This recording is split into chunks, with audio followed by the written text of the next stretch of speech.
3 days after a violent storm nearly destroyed an entire luxury lake community, Ethan Walker worked 18 hours a day saving every dock, boat ramp, and shoreline from collapsing into the churning water. The HOA president shook his hand, thanked him in front of everyone gathered at the community center, then quietly refused to pay his $63,500 emergency repair invoice, claiming there was no written approval on file.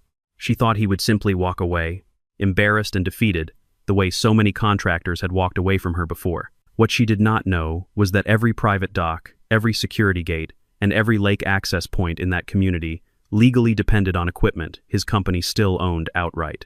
The next morning, nobody could reach their million-dollar lake houses, and the silence that followed would change everything about who really held power in that quiet, sunlit corner of the world.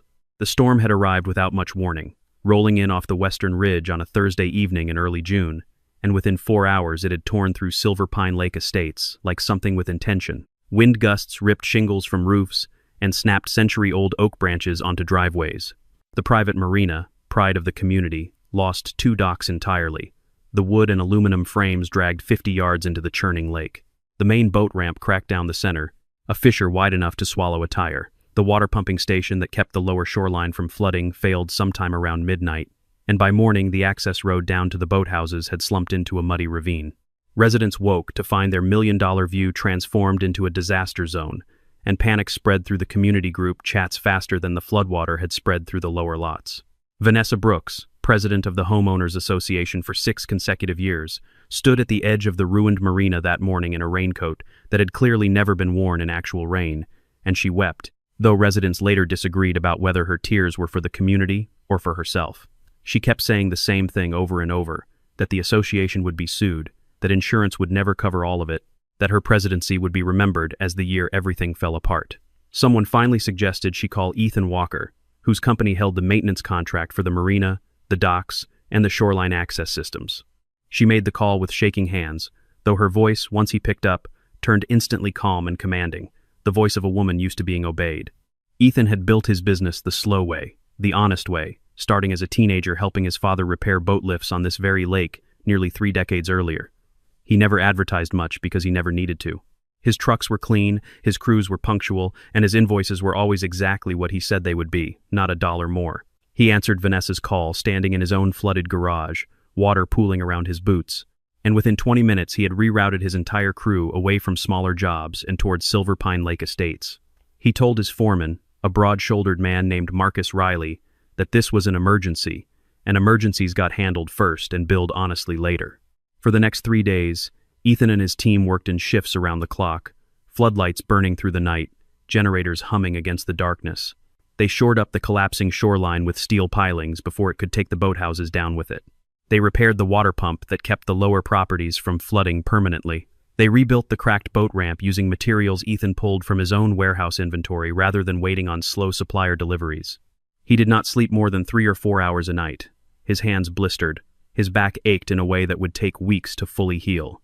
And through it all, Vanessa stood at the edge of the marina each morning, coffee in hand, thanking him loudly in front of whichever residents happened to be watching, telling anyone who would listen that Ethan Walker was the reason their community would survive this disaster.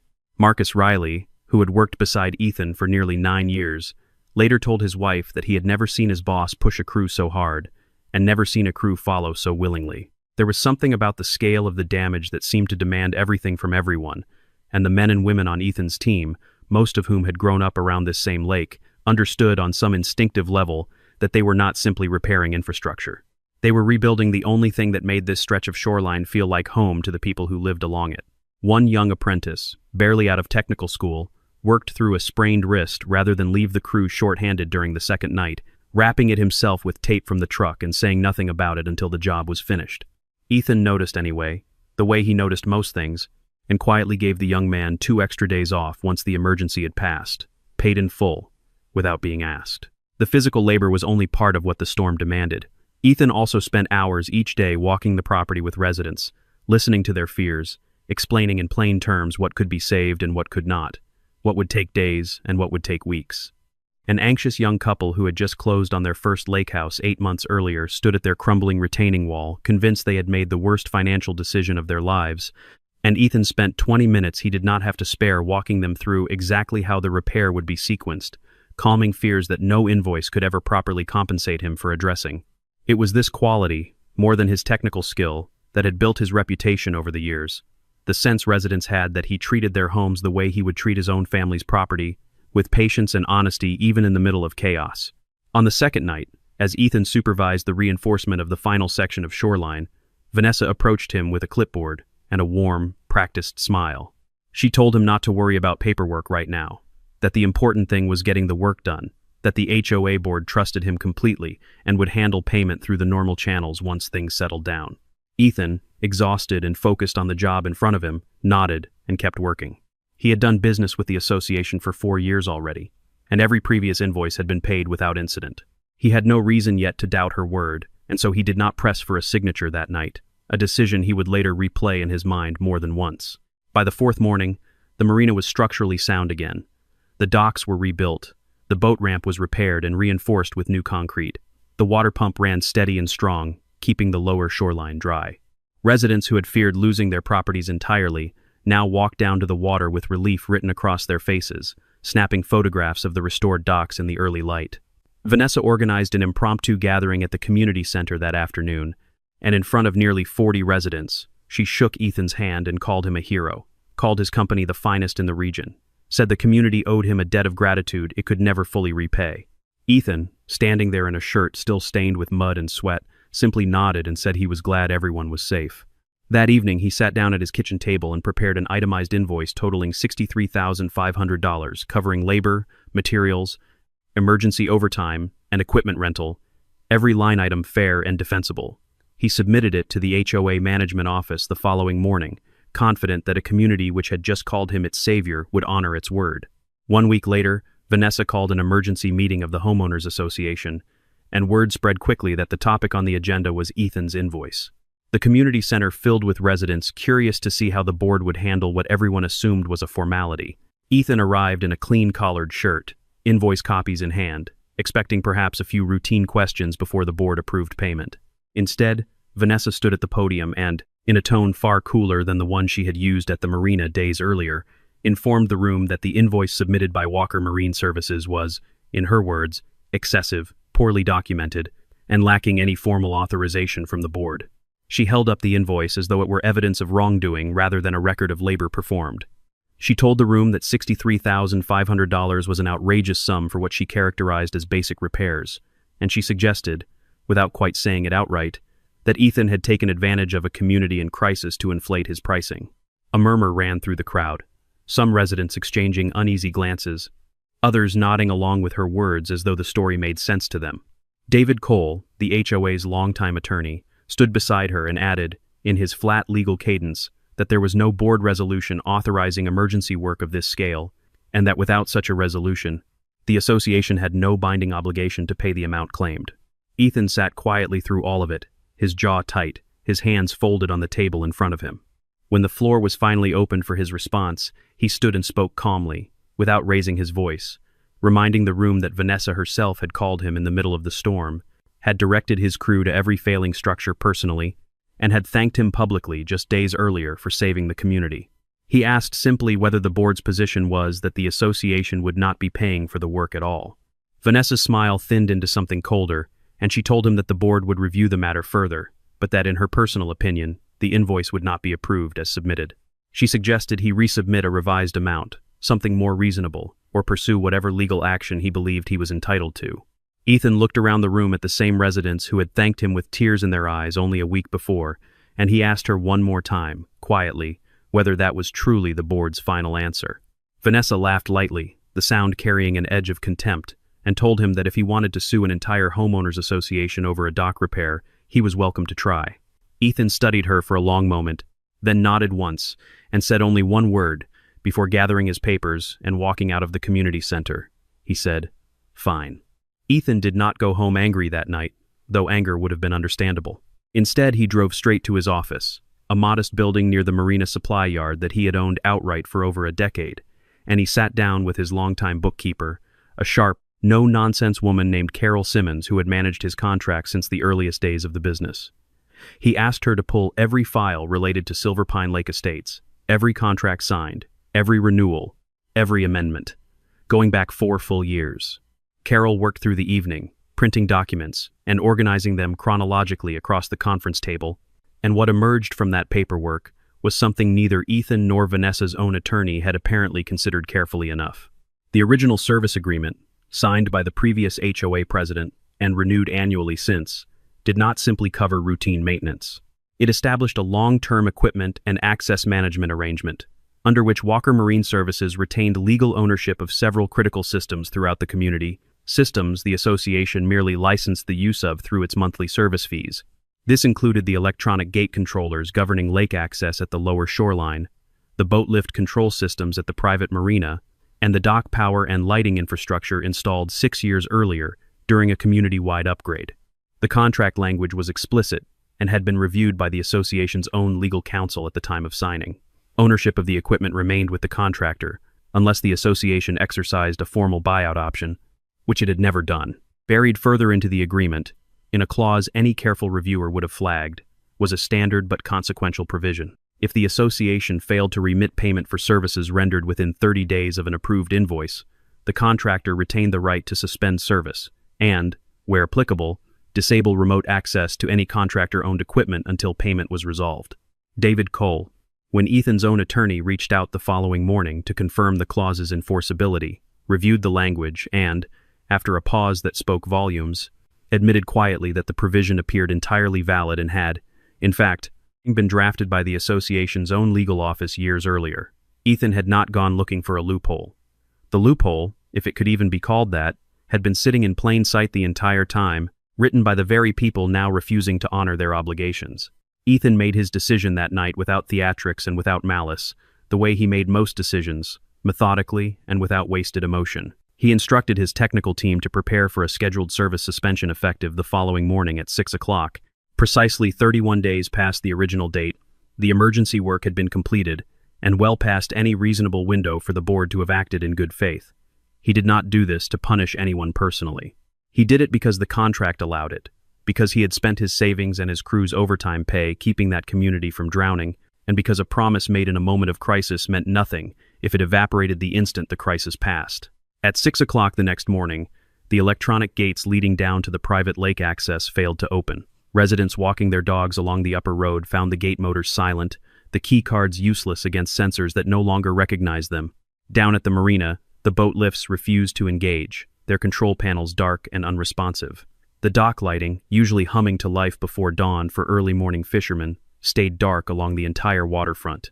An elderly resident named Frank Doyle, who kept a small fishing boat moored at the marina and rose every morning before sunrise to be out on the water by 6:30, stood at the locked gate in his fishing vest, pressing his access card against the reader again and again with growing frustration. By 7 o'clock, a small crowd had gathered at the main gate, phones out, voices raised, confusion curdling quickly into anger. Tourists who had rented lake houses for the week found themselves unable to reach the docked boats included in their rental packages, and several called the rental management office in a fury, demanding refunds. An older couple who lived in one of the lower shoreline cottages, both in their 70s, found themselves effectively stranded, their only vehicle access route running directly past the now sealed lower gate, the upper road too steep and too far for either of them to walk comfortably. Vanessa's phone began ringing before 7:15, and it did not stop. A property management assistant named Diane Foster, who handled day-to-day communications for the association, arrived at her small office that morning to find nearly 30 voicemails already waiting, along with a flood of messages on the community bulletin platform ranging from confused to furious.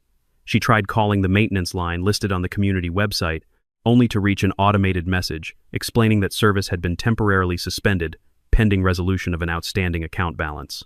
Diane, who had worked for the association for barely 6 months, had no idea what that meant and no authority to fix it, and spent much of her morning fielding accusations from residents who assumed, reasonably enough, that she must know more than she did.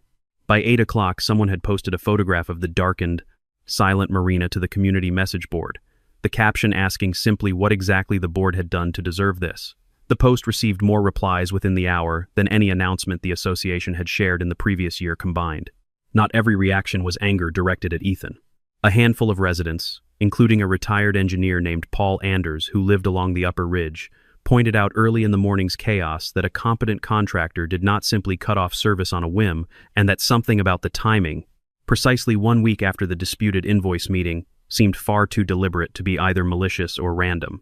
Paul was one of the first to suggest, quietly at first, and then more insistently as the morning wore on, that perhaps the board owed the community an explanation of its own before anyone rushed to condemn the man who had spent 3 sleepless nights saving their homes.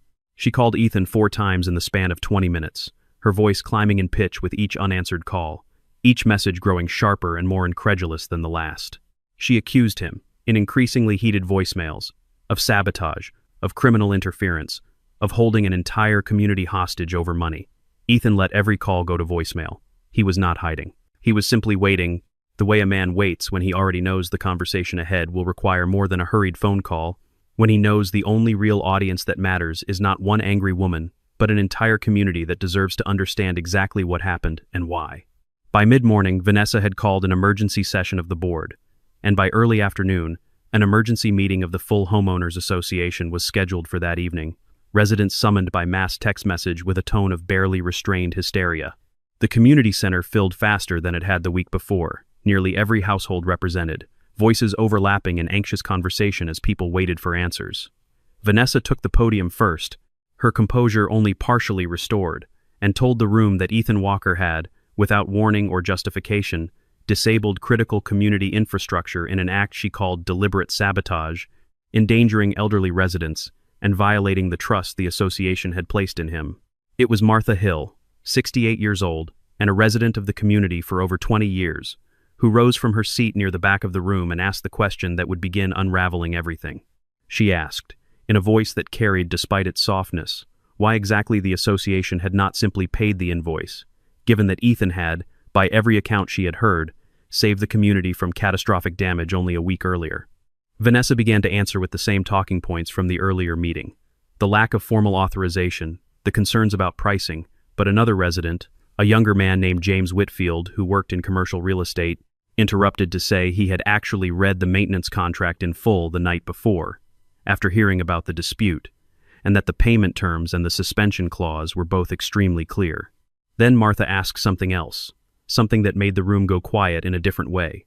She asked whether Vanessa had, in fact, personally authorized the emergency work at the time it was performed, whether there was any written record of that authorization. A long silence followed, the kind of silence that tells a room more than words could. It was James again who broke it, holding up his phone, saying he had pulled up an email chain from the Community Association Management Platform, a chain in which Vanessa Brooks herself, in writing, on the second night of the storm, had explicitly instructed Ethan and his crew to proceed with, in her own words, whatever repairs were necessary to secure the community, and confirmed that the board would cover all associated costs. The email was time-stamped. It was addressed to Ethan's business account and copied to the property management office. It existed, unambiguous and undeniable, on a server neither Vanessa nor anyone else could quietly erase. Vanessa's face went pale beneath her makeup, the confident authority she had carried into the meeting draining visibly away as residents began pulling out their own phones, cross-referencing group messages and community bulletins from those chaotic first days of the storm. More messages surfaced. A community-wide announcement Vanessa had posted herself, praising Ethan's team and promising swift payment for their heroic efforts. A text exchange with a board member in which she had written that the invoice, whatever its final amount, should simply be paid quickly to avoid, in her words, any bad publicity for the association. None of it had been secret. It had simply gone unread by most residents until that very evening, when the stakes suddenly made everyone eager to look. The meeting ended in disarray, no resolution reached, but something fundamental had shifted in the room. Residents who had walked in ready to blame Ethan for a morning of inconvenience walked out, instead troubled by questions about their own board president, questions that would not simply fade with time. Several residents, led quietly by James Whitfield and Martha Hill, agreed before leaving that evening to pool funds and commission an independent audit of the association's finances, something no one had thought to demand in years, comfortable as most had been, simply trusting the board to manage things responsibly. Vanessa left the community center that night without her usual composure, without the warm, confident smile she wore like armor, and for the first time in 6 years as president, she understood that people were finally watching her closely. The independent audit, conducted over the following 2 weeks by a small accounting firm from the county seat, uncovered a pattern that stunned even the residents who had grown suspicious. Over the previous 18 months, the association had spent nearly $240,000 on expenses residents had never specifically approved or even been informed of in detail. There had been a lavish holiday gala the previous December, catered and decorated at a cost exceeding $30,000, justified in board minutes as necessary for community morale.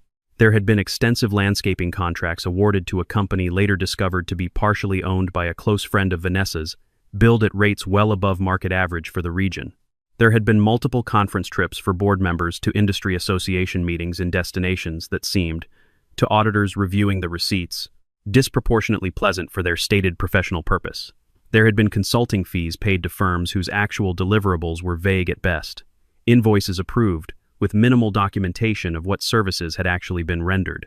Meanwhile, the association's maintenance reserve fund, the account specifically designated for exactly the kind of emergency repair Ethan had performed, sat nearly depleted, its balance drained not by storm response but by years of discretionary spending that had gone largely unquestioned by a board more interested in comfort and appearances than in careful stewardship. The auditors also discovered, digging further into vendor payment histories, that Ethan was far from the first contractor to have an invoice disputed or delayed by the association under Vanessa's leadership. 3 previous vendors, a landscaping crew, an electrical contractor, and a roofing company that had handled emergency repairs after an earlier storm 2 years prior, had all filed complaints or small claims actions against the association over unpaid or heavily contested invoices. Word of these disputes had apparently spread quietly through regional trade circles, and several local contractors, residents learned with quiet embarrassment, had begun privately declining to bid on Silver Pine Lake Estates projects altogether, citing the association's reputation for difficult and unreliable payment practices. The lead auditor, a methodical woman named Rebecca Turner, who had spent nearly 20 years reviewing homeowners association finances across the county, told the board in a private preliminary briefing that she rarely encountered a case with this particular combination of features. Most associations she reviewed suffered from simple carelessness, a lack of oversight rather than any real intent to deceive. This one felt different, she said. The pattern of approvals, the timing of payments, the way certain vendors were consistently paid promptly while others were delayed for months, suggested a level of deliberate discretion that troubled her far more than ordinary mismanagement. She recommended, beyond simply presenting her findings to the general membership, that the association consider referring several of the more questionable transactions to outside legal counsel for further review, a recommendation the interim board would eventually act on in the months that followed. Residents who had once considered financial oversight a tedious formality, best left to volunteers, with spare time suddenly found themselves reading budget reports line by line, asking questions at every subsequent meeting, determined never again to hand over that level of unquestioned trust. A follow-up meeting was scheduled 2 weeks later, and this time attendance was nearly universal, residents arriving early to secure seats, the atmosphere heavier and more serious than the chaotic gathering that had followed the gate lockout. Martha Hill, who had emerged over the preceding weeks as an unofficial leader among the concerned residents, opened the meeting by presenting the audit findings point by point, her voice steady even as gasps and murmurs rippled through the room with each new revelation. When she finished, she turned the floor over to residents with questions, and the questions came rapidly, pointed and unforgiving, aimed directly at Vanessa seated stiffly at the head table. Vanessa tried at first to deflect, to explain the gala as a necessary morale investment. The landscaping contract is simply the most convenient option available at the time, the conference trips as valuable professional development for board members serving the community's interests. But each explanation sounded thinner than the last against the backdrop of an unpaid emergency repair bill that had, just weeks earlier, nearly cost elderly residents their basic access to their own homes. David Cole, standing near the podium in his role as association counsel, finally spoke, and his words landed with unexpected weight. He told the room, plainly and without his usual careful legal hedging, that he could no longer in good conscience represent the association's position regarding the Walker invoice, given what the documentation clearly showed, and that continuing to contest a legitimately authorized and properly performed repair would expose the association to far greater liability than simply paying what was owed. It was at that point that Vanessa's composure finally broke entirely. She stood, her voice rising into something sharp and unsteady, accusing the room of turning against her after everything she had sacrificed for this community over 6 years of unpaid volunteer leadership. accusing Martha and James of orchestrating a personal vendetta against her, accusing even David of betraying her after years of professional partnership. She reminded everyone, her voice cracking now, of the countless evenings she had spent reviewing landscaping bids and vendor contracts while other residents were home with their families, of the holidays she had sacrificed coordinating community events, as though 6 years of volunteer effort could somehow offset the specific and documented failures now laid bare in front of the entire membership. Someone near the front asked, not unkindly but firmly, whether any of that history changed the fact that an elderly couple had been unable to leave their own home for the better part of a day because an invoice she personally authorized had gone unpaid for over a month. Vanessa had no answer for that. Her voice climbed louder anyway, her words less coherent, circling back again and again to how unfairly she felt she was being treated, until a young resident near the back of the room, phone already raised, quietly began recording. David Cole, standing awkwardly near the podium throughout this final unraveling, finally stepped forward and asked Vanessa directly, in front of everyone, whether she still maintained that the board had acted appropriately regarding the Walker invoice given everything the documentation now showed. Vanessa turned on him with a look residents would describe afterward as something close to betrayal, telling him he had been her attorney for 4 years and owed her more loyalty than this. David's response was measured and quiet, but it landed with more force than any raised voice could have. He told her plainly that his obligation had never been to her personally, but to the association, and by extension to the very residents now sitting in front of them, and that continuing to defend an indefensible position would serve no one, least of all her. The video would later be shared among residents in a private community message thread, not out of malice, but simply because so many people who had missed the meeting wanted to understand what had actually happened, and the footage of a homeowners association president unraveling in real time in front of dozens of her own neighbors became, within that small closed community, impossible for anyone to unsee. In the days that followed, the board convened privately, without Vanessa present, and reached out to Ethan through David Cole's office, requesting a formal negotiation to resolve the outstanding invoice once and for all. Ethan arrived at the meeting with Carol Simmons at his side, calm and prepared, folder of documentation in hand. The board's initial offer, delivered somewhat sheepishly by a board member Ethan had never spoken with directly before, proposed settling at $45,000, a figure they framed as a reasonable compromise given the community's financial strain following the audit's revelations. Ethan declined without hesitation. He reminded them that the original invoice had been fair, itemized, and fully authorized in writing by their own board president, and that any further reduction would represent a validation of exactly the kind of bad faith negotiation tactic that had led to this entire situation in the first place.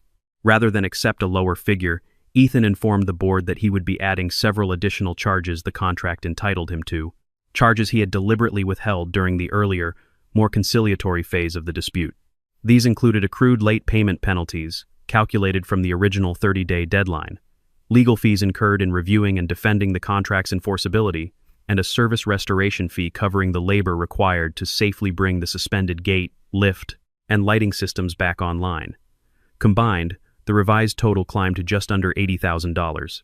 Word of the new figure spread through the community within hours, and while some residents grumbled about the increased cost, a striking number of others, particularly those who had attended the recent meetings and reviewed the audit findings themselves, expressed a different sentiment entirely.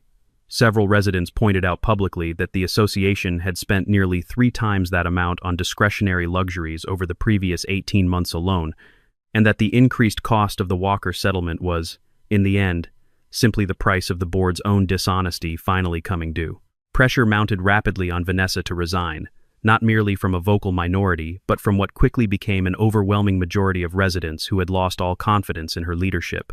A petition calling for her removal, circulated by Martha and several other longtime residents, gathered enough signatures within 4 days to trigger a formal recall vote under the association's own bylaws, the very bylaws Vanessa herself had cited so often over the years to justify her authority. The recall vote was held on a warm evening in mid-July, in the same community center where so much had unraveled over the preceding weeks. The tally, read aloud by a neutral election committee formed specifically for the occasion, was not close. An overwhelming majority of residents voted to remove Vanessa Brooks from the presidency effective immediately, and a temporary board, led jointly by Martha Hill and James Whitfield, was installed to guide the association through a full financial review and a complete overhaul of its governance practices. Vanessa did not attend the meeting where the results were announced. She had already begun, residents learned through the community grapevine, quietly listing her lake house for sale, unwilling or unable to remain in a community that now knew her too well. The new interim board's first official act was to authorize full payment of Ethan's revised invoice. The full amount, including every penalty and fee he had added, paid within 5 business days, along with a formal written apology on association letterhead, something Ethan had not requested but appreciated nonetheless, as an acknowledgement that the fault had never truly been his. Within 24 hours of payment clearing, Ethan's team returned to Silver Pine Lake Estates and restored full functionality to every system that had been suspended. The gate motors hummed back to life at the lower access road. The boat lift controls at the marina blinked green once more, ready for use. The dock lighting flickered on that evening for the first time in weeks, casting warm gold light across water that had, over the preceding months, witnessed far more turmoil than any lake community should ever have to endure. A month passed, and the community, for the first time in years, felt genuinely settled. Martha Hill organized a small gathering at the marina on a warm Saturday evening, inviting residents to come thank Ethan properly, this time with intentions that had nothing to do with public relations or damage control. Tables were set up along the newly rebuilt dock, string lights strung between posts. Ethan's crew had installed themselves months earlier, children running along the shoreline while adults gathered near the water with drinks in hand, the community finally feeling, in a way it perhaps never had before, like an actual community rather than a collection of anxious property owners. James Whitfield approached Ethan near the end of the evening, extending a hand and admitting, with genuine humility, that he and many others had been too quick to dismiss the situation as a simple contractor dispute, too willing to trust a leadership structure they had never bothered to examine closely. He told Ethan that the community had nearly lost the one person who had actually shown up for them when it mattered most, and that the lesson had cost them far more, in trust and in money, than it ever should have. Ethan, standing at the edge of the dock, with the lake glowing orange and gold behind him in the last light of the day, simply smiled and told James that he had never wanted revenge, only what he had been promised, and that he hoped the association would hold itself to the same standard going forward that it had once expected so easily from him. The new board, under Martha and James's steady guidance, moved quickly to formalize changes that would prevent anything like the Vanessa Brooks era from happening again. They negotiated a new 10-year maintenance agreement with Walker Marine Services, this time with payment terms clarified in plain language everyone could understand, reviewed openly at a general meeting rather than buried in legal boilerplate few residents ever read. They replaced the entire outgoing board with new members selected through a transparent nomination process. Several of them residents who had never previously shown interest in association governance but had been moved to step forward after watching how badly things could go wrong when no one paid attention. They established a public financial reporting requirement, every major expenditure now posted for residents to review each quarter. No more quiet consulting fees or unexplained conference trips buried in vague line items. Before Ethan left the gathering that evening, Martha Hill pulled him aside near the end of the dock, away from the noise of the other conversations, and told him something she said she had wanted to say privately rather than in front of the whole community. She admitted that, in the earliest days of the dispute, before she had read the contract herself, before she had seen the emails, some small part of her had wondered whether the invoice really was too high, whether perhaps Ethan had seen an opportunity in the community's desperation and taken it. She told him she was ashamed of that doubt now, understanding as she did just how much he had actually given up, in sleep, in resources, in simple peace of mind, to keep their home standing. Ethan told her there was nothing to apologize for, that doubt was a reasonable enough response to a dispute framed the way Vanessa had framed it, and that what mattered far more to him was how the community had ultimately responded once it had the full truth in front of it.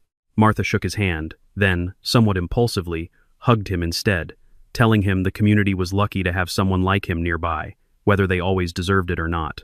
As the sun dropped lower over Silver Pine Lake that evening, Ethan finally excused himself from the gathering, thanking Martha for the kind words and the good company, and made his way up the gravel path toward his truck parked near the marina entrance. Behind him, the dock stood solid and well lit, boats bobbing gently against their moorings, the gates at the lower access road standing open for the first time without incident in weeks.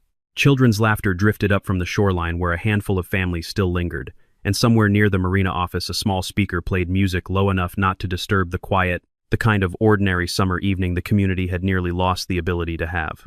He climbed into his truck, started the engine, and pulled slowly away from the community that had, for a brief and difficult stretch of summer, tried to take advantage of his good faith and nearly succeeded. As he drove past the lake one final time before turning onto the main road, the water caught the last of the sunset in 100 shifting shades of orange and gold, calm now, undisturbed, the surface reflecting a sky finally at peace. He thought, as he often did on the long drive home after a difficult job, of his father, who had taught him decades earlier on this same lake that a person's word was worth more than any contract, but that a good contract existed precisely for the moments when someone's word turned out to be worth less than promised. He had not sought confrontation. He had not sought punishment. He had simply held firm to what was fair, done the work honestly, and trusted that a community built on genuine neighbors, once it finally saw the truth clearly, would choose to do the right thing. In the end, it had. The lake stretched out behind him in the mirror, wide and gold and quiet, exactly as it should have looked all along, and Ethan drove home with nothing left to prove to anyone but himself.